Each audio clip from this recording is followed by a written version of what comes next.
అందరికీ నమస్కారం. నా పేరు నరసింహారెడ్డి. మీరు చూస్తున్నారు ఎస్ తెలుగు ఛానల్.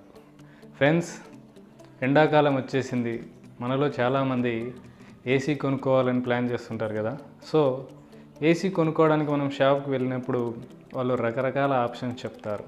అంటే సార్ మీకు విండో ఏసీ కావాలా, స్ప్లిట్ ఏసీ కావాలా, లేదా ఇన్వర్టర్ ఏసీ కావాలా, సార్ మీకు 1 టన్ ఏసీ కావాలా, 1.5 టన్ 2 టన్ కావాలా ఏసీ, లేదంటే ఇంకా 2 స్టార్ 3 స్టారా 5 స్టారా ఏ ఏసీ కావాలి మీకు, లేదంటే ఇంకా ఈ కంపెనీ తీసుకోండి బాగుంటుంది, లేదంటే ఈ కంపెనీ ఈ ఏసీ అయితే బాగా పనిచేస్తుంది, దీనికి ఇంత వారంటీ ఉంది అని చెప్తుంటారు కదా. సో ఇన్ని ఆప్షన్స్ చెప్పినప్పుడు ఏ ఏసీ కొనాలా అనేది కొంచెం కన్ఫ్యూజ్ అవుతుంటారు. సో ఫ్రెండ్స్, నేను ఈరోజు మీకు ఏసీని ఎలా సెలెక్ట్ చేసుకోవాలి, మన ఇంట్లో ఉన్న రూమ్ని బట్టి ఎలా మనం ఏ ఏసీని మనం సెలెక్ట్ చేసుకోవాలి అనేటువంటి విషయాలు నేను మీకు చెప్తాను. చూస్తూనే ఉండండి. ఎస్ తెలుగు ఛానల్ను సబ్స్క్రైబ్ చేయండి. సో ఫ్రెండ్స్, ఏసీని సెలెక్ట్ చేసుకునే విధానం ఏంటంటే, ఫస్ట్ మన రూమ్ సైజు ఎంత ఉందో మనం చూసుకోవాలి. అంటే రూమ్ సైజు 10x10 అంటే 10 అడుగులు x 10 అడుగులు ఉన్న రూమ్కి అయితే 1 టన్ ఏసీ సరిపోతుంది. 10 నుండి 12 అడుగుల మధ్యలో ఉన్న రూమ్కి అయితే 1.5, తర్వాత 15 x 15 ఉన్న రూమ్కి అయితే మనకు 2 టన్నుల ఏసీ అయితే సరిపోతుంది. సో మనం ఎన్ని టన్నుల ఏసీ అనేది సెలెక్ట్ చేసుకోవడానికి దీన్ని పాటిస్తే సరిపోతుంది. సో తర్వాత మనం చూసుకోవాల్సింది నార్మల్ ఏసీనా లేదా ఇన్వర్టర్ ఏసీనా అని.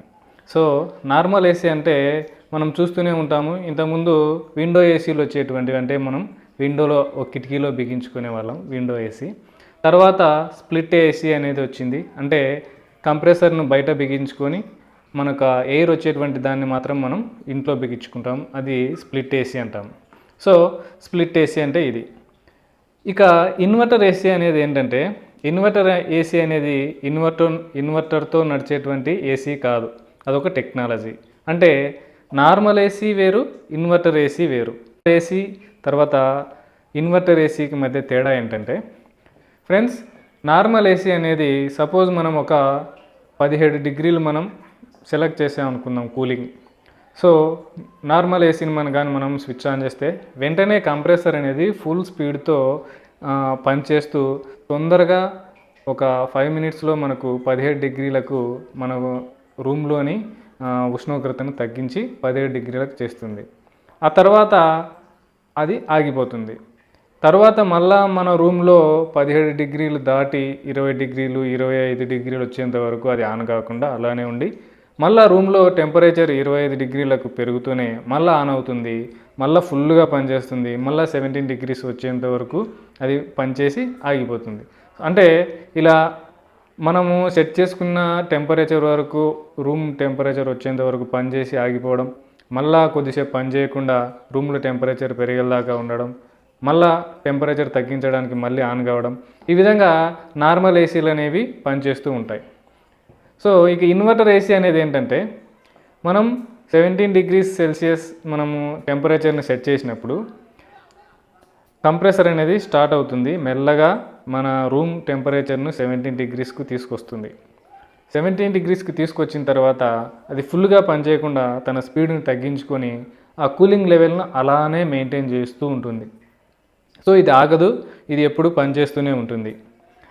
దానివల్ల రూమ్లో టెంపరేచర్ హెచ్చుతగ్గు లేకుండా నిలకడగా ఉంటుంది, కూలింగ్ అనేది తగ్గకుండా ఉంటుంది. సో అది నార్మల్ ఏసీకి ఇన్వర్టర్ ఏసీకి మధ్య తేడా. సో మనం ఎలాంటి ఇన్వర్టర్ని తీసుకోవాలంటే, ఈ యొక్క ఇన్వర్టర్ ఏసీని తీసుకుంటే బెటర్. ఎందుకంటే నార్మల్ ఏసీ కంటే కూడా ఇన్వర్టర్ ఏసీ అనేది తీసుకోవడం బెటర్. ఎందుకంటే కూలింగ్ కూడా ఎప్పటికి తగ్గకుండా అలానే ఉంటుంది.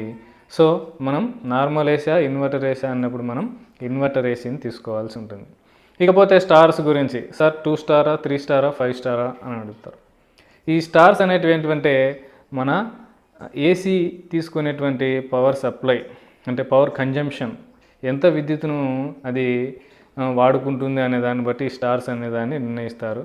2 స్టార్ ఉన్నటువంటిది ఎక్కువ కరెంట్ను యూజ్ చేస్తుంది, 3 స్టార్ 2 స్టార్ కంటే తక్కువ, 5 స్టార్ 3 స్టార్ కంటే ఇంకా తక్కువ కరెంట్ను తీసుకుంటుంది అన్నమాట. సో మనం ఏసీ తీసుకోవాలనుకున్నప్పుడు ఎన్ని ఎక్కువ స్టార్లు ఉంటే అంత తక్కువ మనకు కరెంట్ బిల్ రావడం జరుగుతుంది. సో కాబట్టి మనం ఏసీ తీసుకునేటప్పుడు 5 స్టార్ ఏసీ తీసుకోవాలి ఒకటి, తర్వాత ఇన్వర్టర్ ఏసీ తీసుకోవాలి. అప్పుడే మనకు కరెంటు బిల్లు తక్కువగా వస్తుంది, ఏసీ కూడా ఎక్కువ కాలం పనిచేస్తూ ఉంటుంది. సో ఇది ఫ్రెండ్స్, మనం కానీ ఏసీని తీసుకోవాలన్నప్పుడు మనము తీసుకోవాల్సినటువంటి జాగ్రత్తలు. సో మన రూమ్ని బట్టి, తర్వాత మనం వాడే ఉపయోగాన్ని బట్టి కూడా, అంటే కొద్దిమంది దాదాపు 8 అవర్స్ వరకు ఏసీ యూజ్ చేస్తుంటారు. అలాంటి వాళ్ళు 5 స్టార్ ఏసీ తీసుకుంటే సరిపోతుంది. కొంతమంది ఒక 2-3 అవర్స్ సమ్మర్లో ఎక్కువ వాడుకుంటారు, తర్వాత చలికాలం దాన్ని వాడుకోరు. అలాంటి వాళ్ళు 3 స్టార్స్ తీసుకోవచ్చు.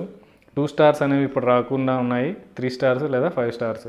సో మన ఉపయోగాన్ని బట్టి మనం ఏ ఏసీ అనేది సెలెక్ట్ చేసుకోవాలా అనేటువంటిది మనం నిర్ణయించుకోవాల్సి ఉంటుంది. ఇక మనం కరెంటు బిల్ తగ్గించుకోవడానికి, అంటే ఏసీని కొనడం బాగానే ఉంటుంది కానీ కరెంటు బిల్ కట్టేటప్పుడు మనకు అర్థమవుతుంది. సో మన బిల్లు ఎలా తగ్గించుకోవాలి, పవర్ కన్జంప్షన్ ఎక్కువగా ఎలా తగ్గించుకోవాలి అంటే, మన రూమ్లో ఉన్నటువంటి వస్తువులు మనం గమనించాలి ఒకసారి. మన రూమ్లో బీరువా, తర్వాత మన కప్బోర్డ్స్ ఉంటాయి కదా, అవి ఐరన్తో చేసినట్వయితే మన రూమ్ ఎప్పటికీ చల్లగా కావడానికి చాలా టైం పడుతూ ఉంటుంది. కాబట్టి మన రూమ్లో ఉన్నటువంటి బీరువా లాంటి ఐరన్తో చేసినటువంటి వాటిని మనము వేరే రూమ్కి షిఫ్ట్ చేసుకోవాలి. రూమ్ యొక్క డోర్స్ క్లోజ్ చేసి ఉండాలి, కిటికీలు అందు, అప్పుడే కూలింగ్ తొందరగా వ్యాపిస్తుంది. అంతేకాకుండా మన రూమ్లో ఒక మామూలు ఫ్యాన్ ఉంటుంది కదా, ఆ ఫ్యాన్ వేసినా కూడా ఒక 5 మినిట్స్లో మొత్తం కూలింగ్ అంతా రూమ్ అంతా వ్యాపిస్తుంది. కొన్ని ఏసీలు చాలా సౌండ్ చేస్తాయి, కొన్ని ఏసీలు తక్కువగా సౌండ్ చేస్తాయి. సో మనం ఏసీ కొనడానికి వెళ్ళినప్పుడు అది ఎన్ని టన్నులు, ఎన్ని స్టార్లు ఉన్నాయి, అది నార్మల్ ఏసీయా లేదా ఇన్వర్టర్ ఏసీయా, దాని సౌండ్ ఎంత వస్తుంది, ఇవన్నీ కూడా మనం కనుక్కొని తీసుకోవాలి. మనం షాప్కి వెళ్తే షాప్ వాడు ఇవన్నీ చెప్పాడు మనకు. సార్ ఈ ఎల్జీ తీసుకోండి బాగుంటుంది, ఈ శాంసంగ్ తీసుకోండి, ఈ వోల్టాస్ తీసుకోండి, ఏసీ బాగుంటాయి అని చెప్తారు. కానీ మనం తీసుకునేటప్పుడు ఒకసారి వెబ్సైట్లో ఆ ఏసీని మనము దాని యొక్క స్పెసిఫికేషన్స్ అన్నీ చూస్తే అందులో కాయిల్ ఉంటుంది ఒకటి, అది అల్యూమినియంతో చేసినదా లేదా రాగితో చేసినదా అనేది మనం చూసి కొనుక్కోవాలి. రాగితో చేసుకునే కాపర్ వైండింగ్ అయితే అది ఎక్కువ కూల్ ఇస్తుంది, అంతేకాకుండా ఎక్కువ కాలం అలానే ఉంటుంది. కాబట్టి మనం కొనుక్కునేటప్పుడు రాగితో చేసినటువంటి కాయిల్ ఉన్నటువంటి ఏసీని తీసుకోవాల్సి ఉంటుంది. అంతేకాకుండా దాని సర్వీసింగ్ కూడా మనకు దగ్గరలో ఉందా లేదా అనే దాన్ని కూడా మనం గమనించి అలాంటి ఏసీని మనం సెలెక్ట్ చేసుకోవాలి. సో ఒక ఏసీని సెలెక్ట్ చేసుకోవాలంటే ఫస్ట్ మన బెడ్రూమ్ యొక్క సైజ్ చూసుకోవాలి, కొలతలు చూసుకోవాలి, తర్వాత సైజుకి సరిపడిన టన్నులకు ఏసీ తీసుకోవాలి. సో ఇది ఫ్రెండ్స్, మనం ఏసీని ఎంపిక చేసుకునేటప్పుడు మనం పాటించాల్సినటువంటివి. వీటిని మీరందరూ పాటించి మంచి ఏసీ తీసుకొని చల్లగా ఉంటారని భావిస్తున్నాను. మీరందరూ కూడా నా ఎస్ తెలుగు ఛానల్కు సబ్స్క్రైబ్ చేయండి, నేను కూడా చల్లగా ఉంటాను. Thank you.